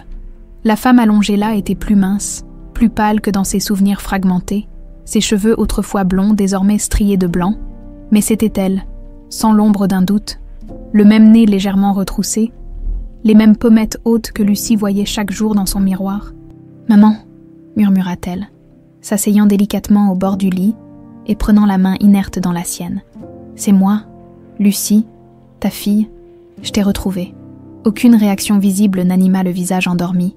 Pourtant, Lucie aurait juré sentir une légère pression sur ses doigts. « Martin va bien » poursuivit-elle, les larmes coulant librement sur ses joues. « Nous nous sommes retrouvés. Nous savons tout. L'accident, Hélène, ce qu'elle a fait, nous allons te sortir d'ici, je te le promets. » Elle sortit la photo de famille et la plaça délicatement dans la main de sa mère. « Regarde, c'est nous, tous ensemble, comme nous le serons à nouveau. » Un léger tressaillement parcourut les paupières d'Edith. Ses doigts se refermèrent imperceptiblement sur la photo. « Mon Dieu » souffla Lucie. « Tu m'entends ? Tu es consciente. » La porte s'ouvrit brusquement, laissant apparaître Georges, le visage tendu. « Nous devons partir. »« Mademoiselle, immédiatement. Hélène a appelé la clinique. Ils savent que nous sommes ici, dans la chambre 237. » Pour la première fois en 20 ans, une larme solitaire roula sur la joue d'Edith Renard. Le couloir de la clinique résonnait déjà des pas précipités du personnel de sécurité. Georges entraîna Lucie par le bras, l'arrachant à ce contact précieux avec sa mère qu'elle venait à peine de retrouver. « Par ici » chuchota-t-il, l'entraînant vers une sortie de secours. Mais Lucie résistait, le regard rivé sur sa mère. « Je ne peux pas l'abandonner, pas maintenant. Si nous sommes arrêtés, personne ne pourra l'aider, » argumenta Georges. « Nous reviendrons, je vous le promets, avec la police, avec des preuves. » La logique implacable de ces mots atteignit Lucie malgré sa réticence. D'un geste rapide, elle déposa un baiser sur le front de sa mère et glissa sa propre médaille dans sa main. « Je reviendrai » souffla-t-elle. « Tiens bon !» Ils s'engouffrèrent dans l'escalier de service au moment même où les portes de l'ascenseur s'ouvraient, laissant apparaître 2 gardes accompagnés du directeur de la clinique. La fuite fut chaotique, traversée d'un jardin plongé dans l'obscurité, alarme hurlant derrière eux, course éperdue jusqu'à la voiture. Georges démarra en trombe, les pneus crissant sur le gravier. « Ils vont la déplacer maintenant » dit Lucie, haletante. « Hélène ne prendra pas le risque de la laisser là après notre visite. »« Nous avons peu de temps » confirma Georges, les mains crispées sur le volant. « Le bal masqué est dans 2 jours. C'est notre seule chance. » Le retour au manoir se fit dans un silence tendu. Lucie, épuisée émotionnellement, contemplait le paysage nocturne qui défilait, l'esprit rempli de l'image de sa mère, cette femme fragile, et pourtant si forte, qui avait survécu 20 ans dans un état de conscience partielle, prisonnière de son propre corps. « Elle m'a reconnue » murmura-t-elle. « Elle a serré ma main, Georges. Elle est consciente. Enfermée là-dedans depuis tout ce temps. » La voix du vieux chauffeur trembla légèrement. Madame Edith est la personne la plus tenace que j'ai jamais connue. Si quelqu'un pouvait survivre à cela. C'est bien elle. Ils se glissèrent dans le domaine Renard, par une entrée secondaire que Georges connaissait bien. La fête battait encore son plein. Une couverture parfaite pour leur retour. Josiane les attendait près des cuisines, visiblement anxieuse. « Dieu merci, vous êtes revenus » souffla-t-elle. Martin retient l'attention d'Hélène dans le grand salon. « Mais elle est furieuse. Ces hommes sont partout. Nous l'avons trouvée » annonça simplement Lucie. Les yeux de la gouvernante s'emplirent de larmes. « Edith, comment va-t-elle ? » « Elle est consciente, du moins partiellement.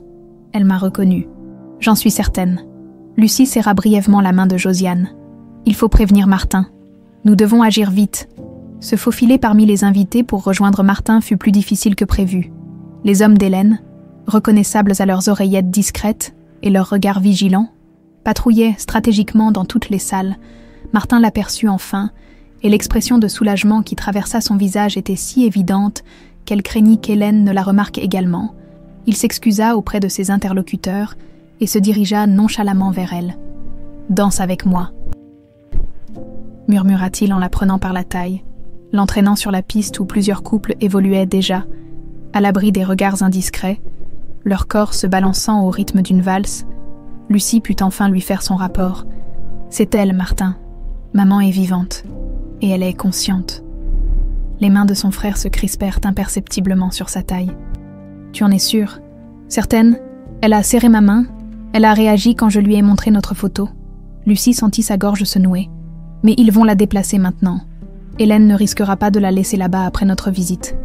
Martin hocha imperceptiblement la tête, son visage figé dans une expression neutre pour les observateurs extérieurs. Mais ses yeux trahissaient la tempête émotionnelle qui l'agitait. « Nous devons accélérer le plan », décida-t-il. « Le bal masqué est notre meilleure chance. Tous les partenaires commerciaux seront là, les médias, la police locale.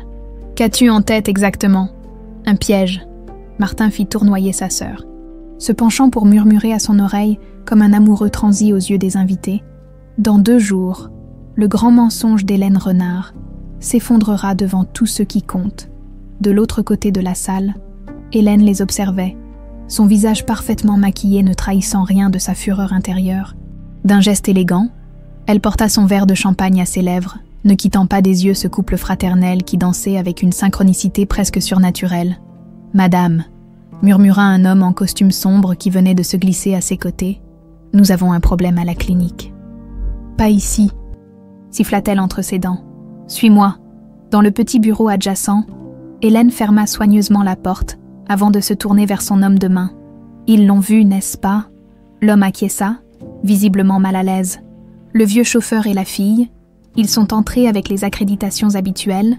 Les gardes les ont laissés passer, pensant qu'ils venaient sur vos ordres. Un vase en cristal vola à travers la pièce, s'écrasant contre le mur en 1000 éclats scintillants, même après 20 ans de service. L'homme de main ne put s'empêcher de tressaillir face à cet accès de rage. « Transférez-la immédiatement », ordonna Hélène, sa voix redevenue glaciale après cette brève explosion. « Utilisez la clinique en Suisse, et assurez-vous que personne, je dis bien personne, ne puisse la retrouver. Le transfert est risqué dans son état, madame. Les médecins recommandent. Je me fiche de ce que recommandent les médecins. Si nous ne la déplaçons pas, ces 2-là reviendront avec la police. » Hélène se massa les tempes, réfléchissant intensément. « Le bal est dans 2 jours. Nous avons jusqu'à cette échéance pour tout régler. »« Et la fille ?» demanda prudemment l'homme. « Vous voulez que nous nous en occupions ?» Un sourire cruel étira les lèvres parfaitement rouges d'Hélène. « Pas encore. J'ai un plan plus, définitif pour notre chère Lucie retrouvée, un accident tragique qui mettra fin à la lignée des Renards une bonne fois pour toutes. Martin sera inconsolable, bien sûr, mais il signera tout ce que je voudrais pour noyer son chagrin. » Le reste de la soirée se déroula comme dans un rêve étrange. Lucie et Martin jouaient leurs rôles à la perfection. Lui, l'hôte gracieux. Elle, l'assistante discrète mais efficace. Pourtant, sous cette façade, un plan se mettait en place, fait de chuchotements échangés au détour d'un couloir, de messages cryptés transmis par Josiane, de préparatifs secrets orchestrés par Georges, lorsque le dernier invité quitta enfin le manoir, aux premières lueurs de l'aube. Les 4 conspirateurs se retrouvèrent dans la vieille chambre d'enfant de Lucie, accessible uniquement par les passages secrets. « Nous n'avons plus beaucoup de temps », commença Martin, l'épuisement marquant ses traits habituellement si parfaits. « Hélène va faire déplacer maman, si ce n'est déjà fait. »« Ils vont utiliser la clinique suisse », intervint Georges. « J'ai entendu son homme de main parler au téléphone, un établissement encore plus isolé, près de Zurich. » Lucie sentit son cœur se serrer. Chaque kilomètre qui éloignerait sa mère rendrait sa libération plus difficile. « Le bal masqué est notre dernière chance », affirma-t-elle. « Nous devons tout miser sur cette soirée. »« J'ai une idée », proposa Martin, son regard s'illuminant soudain de cette étincelle qu'Hélène avait toujours redoutée, celle qu'il tenait de sa mère. Une idée qui pourrait tout changer. Il leur exposa son plan, audacieux, risqué, mais brillant dans sa simplicité. Utiliser le thème des masques pour créer une confusion délibérée, inviter secrètement la presse et les autorités, préparer une révélation publique qu'Hélène ne pourrait ni prévoir ni empêcher. « C'est fou », murmura Josiane, mais son regard brillait d'admiration. « C'est du renard tout craché », corrigea Georges avec un sourire nostalgique. « Votre père aurait approuvé. » Les heures suivantes furent consacrées aux préparatifs frénétiques. Martin, sous prétexte d'organiser le bal, s'assura que toutes les invitations nécessaires étaient envoyées, incluant discrètement des journalistes influents et le procureur de Lyon, un vieil ami de la famille, Josiane, usant de son réseau parmi les domestiques des grandes maisons lyonnaises, fit circuler des rumeurs soigneusement orchestrées qui piqueraient la curiosité de l'élite locale. Georges s'occupa des aspects logistiques plus délicats, notamment la sécurisation des preuves et la préparation d'une éventuelle fuite si les choses tournaient en mal. Quant à Lucie, elle se rendit dans la bibliothèque à l'aube, lorsque le manoir dormait encore. Seule face à l'immense portrait d'Alain Renard qui dominait la pièce, elle sentit pour la première fois un véritable lien avec cet homme qu'elle n'avait pas eu le temps de connaître. « Nous les arrêterons, père, murmura-t-elle, pour toi, pour maman, pour tout ce qu'elle nous a pris. » Derrière elle, Hélène apparut silencieusement, comme une ombre. « Touchant », commenta-t-elle d'une voix glaciale, une fille parlant à un père qu'elle n'a jamais connu. Lucie se retourna lentement, refusant de montrer sa surprise ou sa peur. « Un père qu'on m'a volé », corrigea-t-elle calmement, « comme on m'a volé ma mère, mon frère, mon nom, mon héritage. » Les deux femmes se toisèrent, séparées par 20 ans de mensonges, et une haine qui n'avait fait que croître. « Tu lui ressembles tellement ?» remarqua Hélène avec une sorte de fascination morbide. Cette même arrogance, cette même certitude d'être intouchable, ta mère aussi pensait pouvoir me battre. « Et elle le fera, » répliqua Lucie. « Nous le ferons. » Un sourire cruel étira les lèvres d'Hélène. « Ta mère sera bientôt si loin que même son ombre n'atteindra plus jamais cette maison. Quant à toi, profite de ces derniers jours, ma chère. Le bal masqué sera une soirée mémorable, surtout pour toi. » La menace était à peine voilée, mais Lucie ne sia pas. « J'ai hâte d'y être, » répondit-elle simplement. « Ce sera certainement une révélation, pour tous. » Le soir du bal masqué arriva avec la pesanteur d'un coup prêt à s'abattre. Le manoir Renard resplendissait comme jamais auparavant. Lustres étincelants, fleurs rares disposées en cascades élégantes, champagne coulant à flots.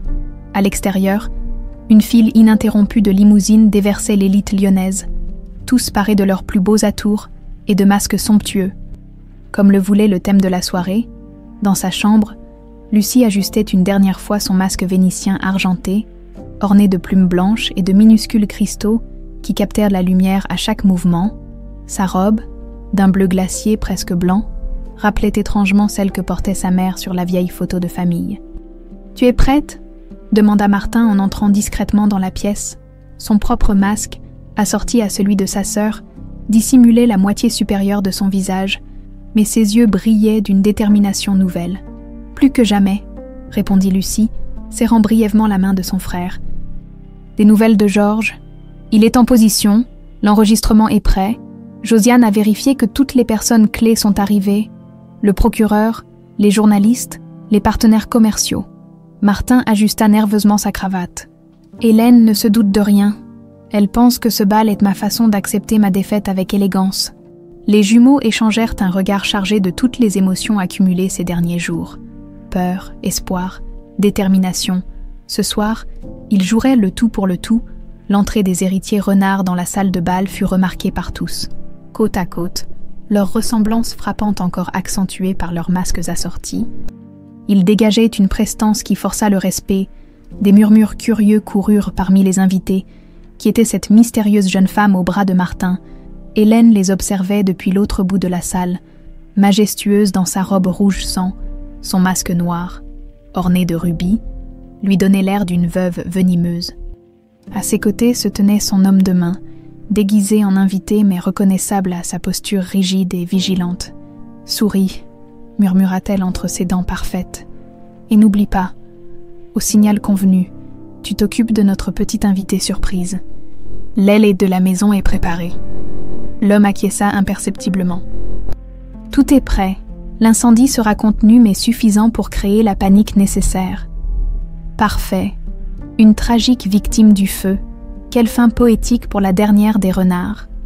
De l'autre côté de la salle, Martin et Lucie circulaient parmi les invités, échangeant des politesses, observant discrètement les réactions. Lucie nota avec satisfaction la présence du procureur Laroche, un homme à la carrière irréprochable connu pour son intransigeance envers les crimes financiers. « L'équipe de sécurité est en place », annonça discrètement Josiane en passant près d'eux avec un plateau de champagne. Georges a installé les verrous supplémentaires sur les portes de l'aile est. Les jumeaux échangèrent un regard entendu. Hélène prévoyait quelque chose dans cette partie du manoir, probablement le fameux « accident » qu'elle avait évoqué à demi-mot, à 23 heures précises. Martin monta sur l'estrade où jouait l'orchestre. D'un geste, il demanda le silence, qui se fit progressivement dans la grande salle. « Mes chers amis », commença-t-il, sa voix claire portant jusqu'aux coins les plus reculés de la pièce. « Je vous remercie d'être venus si nombreux ce soir. Ce bal masqué a une signification particulière pour moi, et pour les entreprises Renard. » Hélène s'avança légèrement, un sourire satisfait aux lèvres. Elle pensait assister à l'annonce officielle de la cession des parts de Martin en sa faveur. « La tradition veut que les masques tombent à minuit, » poursuivit Martin. « Mais ce soir, certaines vérités ne peuvent plus attendre. » Il fit un signe, et les lumières s'atténuèrent, tandis qu'un écran géant descendait du plafond. Le visage d'Hélène se crispa. Ceci n'était pas prévu. L'écran s'illumina, révélant d'abord le visage d'Édith Renard. Non pas comme elle était maintenant, allongée dans un lit d'hôpital, mais comme elle était il y a 20 ans, radieuse, pleine de vie. Pour ceux qui ne l'auraient même pas connue, voici ma mère. Édith Renard, annonça Martin d'une voix légèrement tremblante. Officiellement décédée dans un accident de voiture il y a 20 ans, avec mon père et ma sœur jumelle. Des murmures confus parcoururent l'assistance. Hélène fit un pas en avant, mais fut arrêtée par Lucie qui venait de monter sur l'estrade aux côtés de son frère. « Du moins, c'est ce que nous croyons tous, » reprit-elle, retirant lentement son masque, jusqu'à ce que la vérité éclate. Une vérité soigneusement dissimulée pendant 2 décennies. L'écran changea, montrant maintenant des documents financiers, des rapports médicaux, des extraits du journal d'Édith. Ces preuves démontrent que l'accident n'en était pas un, poursuivit Lucie, sa voix ferme malgré l'émotion. Il a été orchestré par une personne déterminée à s'emparer de l'empire Renard à tout prix. Tous les regards se tournèrent vers Hélène, qui restait figée, son masque ne suffisant plus à cacher sa pâleur soudaine. « Mais le plus effroyable dans cette histoire, intervint Martin, c'est que ma mère, Édith Renard, n'est pas morte dans cet accident. Elle a été maintenue dans un coma artificiel pendant 20 ans, prisonnière d'une clinique privée, à l'insu de tous. » Un hoquet de stupeur parcourut l'assistance. Le procureur Laroche s'avança, son visage habituellement impassible marqué par la stupéfaction. Et ma sœur jumelle, que l'on croyait également morte, a miraculeusement survécu, compléta Martin, prenant la main de Lucie dans la sienne. La voici devant vous, Lucie Renard. Le choc fut tel que personne ne remarqua immédiatement le mouvement d'Hélène vers la sortie.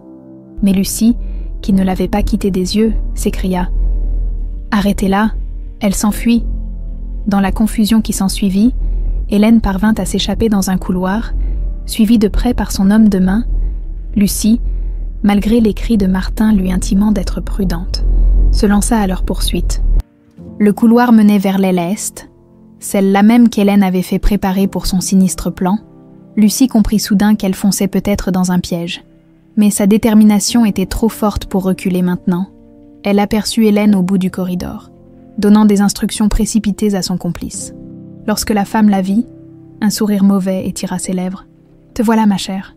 Juste à temps pour notre petite mise en scène. » L'homme de main s'avança vers Lucie, mais celle-ci, anticipant son mouvement, se baissa et le frappa violemment au genou. L'homme s'effondra avec un cri de douleur. « C'est fini !»« Hélène !» déclara Lucie, essoufflée mais déterminée. « Les preuves sont entre les mains du procureur. La police est en route. Rien n'est jamais fini !» cracha Hélène, sortant un petit pistolet de son sac. « Pas tant que je respire. » Derrière elle, un cri retentit. Martin venait de les rejoindre. Suivi de plusieurs invités dont le procureur lui-même, en voyant l'arme, il se figea. « Pose ça, Hélène !» ordonna-t-il calmement. « Tu ne peux plus t'enfuir. Vraiment. » Son rire était celui d'une femme qui n'avait plus rien à perdre. « J'ai encore un atout dans ma manche, votre chère maman. Si miraculeusement vivante, qui croyez-vous qui contrôle ses soins? Un seul appel, et elle reçoit une injection qui mettra fin à ses souffrances, pour toujours. » Le cœur de Lucie se serra. Même acculée, Hélène restait dangereuse. « C'est trop tard », intervint la voix grave de Georges, qui venait d'apparaître à l'autre bout du couloir. « Madame Édith n'est plus à la clinique. » L'incompréhension puis l'effroi se peignirent sur le visage d'Hélène. « Impossible », Le transfert en Suisse était prévu pour demain. En effet, confirma Georges avec un sourire satisfait, c'est pourquoi nous avons agi aujourd'hui, pendant que vous supervisiez les préparatifs du bal. Josiane et moi avons organisé un autre transfert, avec l'aide des médecins qui attendaient depuis des années l'occasion de dénoncer votre petit arrangement. Hélène, voyant son dernier espoir s'effondrer, pointa son arme vers Lucie dans un geste désespéré. « Si je tombe, tu tomberas avec moi. » Le coup de feu retentit, assourdissant dans l'espace confiné du couloir. Mais ce n'est pas Lucie qui s'effondra. C'est Martin qui s'était jeté devant sa sœur, prenant la balle dans l'épaule. Des cris d'horreur retentirent, profitant de la confusion. L'homme de main d'Hélène tenta de s'enfuir, mais fut immédiatement maîtrisé par les agents de sécurité alertés par le coup de feu. Quant à Hélène, dans un dernier geste de défi, elle recula jusqu'à l'extrémité du couloir. Là où commençait l'aile est, d'un geste rapide, elle sortit un briquet de sa poche. « Vous n'avez pas gagné », siffla-t-elle, ses yeux fous brillant dans la pénombre. « Les renards ne gagneront jamais », la flamme jaillit, et en un instant, le rideau près d'elle s'embrasa. L'accélérateur de feu qu'elle avait fait disposer fit son œuvre, propageant rapidement l'incendie à toute l'aile. La fumée envahit le couloir, obligeant tout le monde à reculer. Dans la confusion, Hélène disparut derrière le mur de flammes. « Martin !» s'écria Lucie, s'agenouillant près de son frère blessé. « Tiens bon, les secours arrivent !»« Ce n'est rien », tenta-t-il de la rassurer malgré la douleur évidente. « Juste une égratignure. Va la chercher. »« Tu plaisantes ? Je ne te laisse pas. Elle ne peut pas s'échapper, » insista-t-il. « Pas maintenant, pas après tout ce qu'elle nous a fait. » Avant que Lucie puisse répondre, un craquement sinistre retentit, une partie du plafond de l'aile venait de s'effondrer, et parmi les cris et le chaos, un hurlement de rage et de douleur se fit entendre. Celui d'Hélène, prise au piège de son propre plan. Les pompiers arrivèrent rapidement, tout comme les ambulances et la police. Martin fut emmené pour des soins. Sa blessure heureusement sans gravité. Les invités furent évacués, et les journalistes présents s'en donnèrent à cœur joie, documentant l'incroyable affaire qui venait d'éclater. Quand les flammes furent finalement maîtrisées, les pompiers firent une macabre découverte parmi les décombres de l'aile est, le corps d'Hélène Renard, piégée par son propre plan d'incendie, mais pour Lucie, cette nuit dramatique fut éclipsée par ce qui l'attendait à l'hôpital central de Lyon, là, dans une chambre calme et lumineuse, surveillée par des médecins compétents et bienveillants. Édith Renard respirait librement pour la première fois depuis 2 décennies. « Maman », murmura Lucie en entrant dans la chambre, Martin à ses côtés, le bras en écharpe. « Nous sommes là, ensemble. » Et pour la première fois en 20 ans, les yeux d'Édith Renard s'ouvrirent complètement, ses lèvres,